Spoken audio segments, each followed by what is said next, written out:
Today we're going to talk about how to stop getting played by guys. Okay.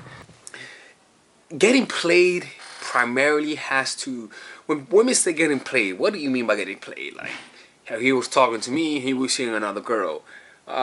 He was talking to me, but he had other expectation. As soon as he has sex, he left me.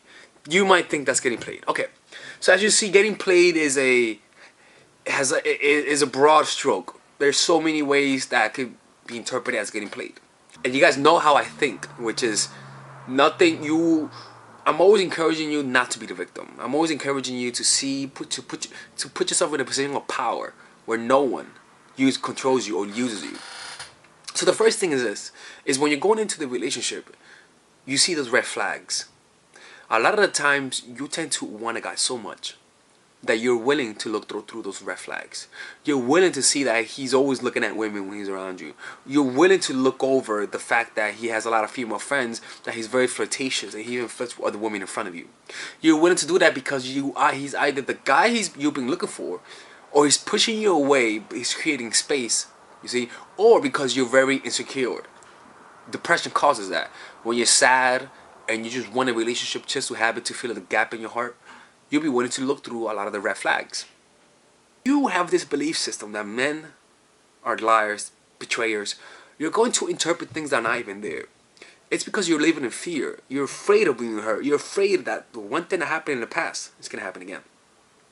You see, and that's what's going to sabotage you from meeting guys. You're going to start seeing things that are not there. When you're jealous of someone, you see things that are not there. For example, let's say you like a guy, right? No, let's say that you don't like a guy and you go in his photos and you see a girl. What do you say? Oh, just a girl. When you like the guy and you go see his photo, that random girl no more is a random girl. That random girl is who's the bitch. You see, like, there's more meaning to it. So the more insecure you are, the more you're going to put yourself in a position of being played. That even though it's not happening, you're going to feel it. And remember, it's not about it happening. It's about how you interpret it. It's your perception. The perception will always triumph truth. You see? So and that will all come down to your self-esteem. So if you're expecting people to betray you because in the past you never got the love that you feel like you deserved, you're going to see that everywhere. Because you're living in fear. When you're continually getting played by men, it means that you're making the wrong decision, not because you're not smart, but because your vision is squinted through emotions. Emotions are clouding your vision. You're too in your head. You're too afraid of things to cause you to see things for who they really are. The guy may be a great person, but because of your insecurity, you're gonna see him as the devil. And that all starts with a shift in how you think. It doesn't start about changing a person. It's not about changing men. Fuck that. It starts with you, woman. You see? So yeah, people may play you, but you gotta stop taking it so seriously. If somebody just has sex with you and you feel played, it's not the person wronged you. It's that you have a bad perception of who you are. You notice that you need to be in a situation to finally confirm to yourself who you are. When you see a little bit of evidence that goes against the vision that you want to have of yourself, you feel like the victim. So to have real confidence is to feel like yourself despite the evidence, despite what happens. And so what you have to be doing is continually ask yourself, anytime you feel like got played, how can I learn from this? How can I be empowered by this? Because if you can actually learn from your experiences, are you really getting played? If you're the victim, you don't say it's time to grow. You say it's time to bitch. It's time to self-loathe. I don't give a fuck how wrong you were. It's counterproductive to act like the victim. It's counterproductive. You see, and another part that causes people to feel played is the expectations. You see, you have too high expectations. So the guy may feel like he's doing something that doesn't constitute as being played, but because of your high expectations, you're going to feel played. Now, what do you do when you're played? You have to always ask yourself, what can I learn from this? And observe how you're feeling to the betrayal. So simply observe yourself feeling betrayed. Who's feeling betrayed? Who is the one who's feeling betrayed? And if you see that person inside of you, observe it. And then ask yourself, who's observing the person who's played? And feel that. And feel the observer. And that's you. You're getting played because it's not that you got played, it's that you're just creating a mental story. The feeling of insecurity when it's unobserved, will interpret situations that will continue feeding that. You feel suppressed, low self-esteem. A situation happens, your brain interprets it as something that confirms your emotion. Those thoughts, those emotions convert into thoughts. It says I suck, and it gives you more energy into those emotions. The more energy you have, the more you think, and the more compulsive you are in terms of thinking. And so it becomes a cycle that the only way for you to stop it is to go straight into the emotion and observe it, and then suddenly the thoughts start minimizing. It loses momentum. But you have to experience it. You have to experience the pain in order to identify it. And be okay with being used. Be okay with that. Be okay with it. Because we are all objects to each other. We're all objects. If somebody uses me for my money, you know what? Fine. But I feel bad for you more. Okay? I feel bad for you. You see? But don't make an identity out of it. You're never, per the definition of being played, you're never gonna get played. People are always trying to play you.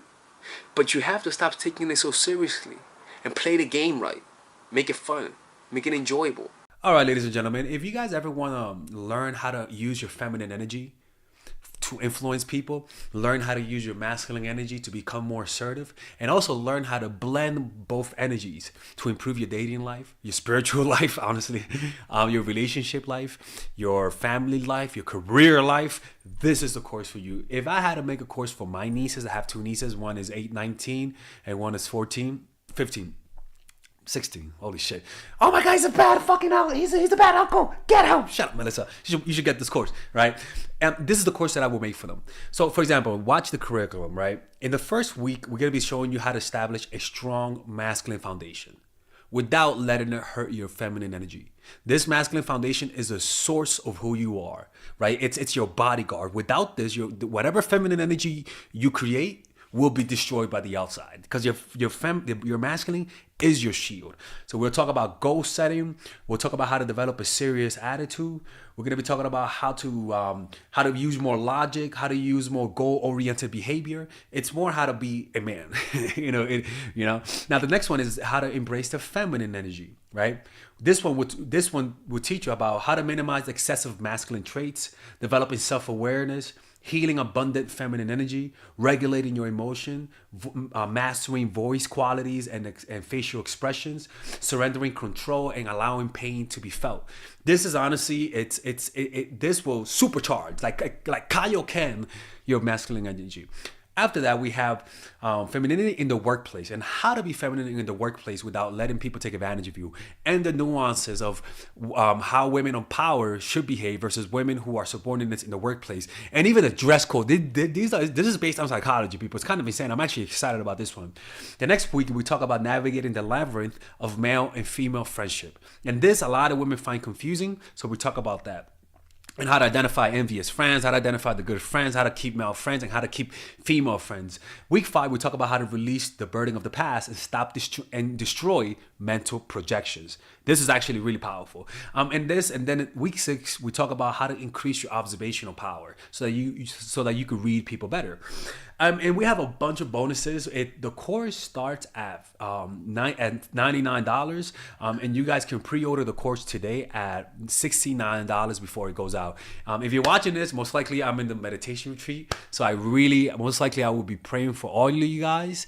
And just click on the description down below of the video. Right there, you'll see it, and you can pre-order that course. It's gonna be out by the end of next month or the beginning of February of March. One of the two, people, because I have a 10-day retreat to do, and I want to finish the course after the retreat, because I think the ideas are gonna be so much better. All right, man. I'll see you guys later. Pre-order, man. Oh, I'm closing the channel.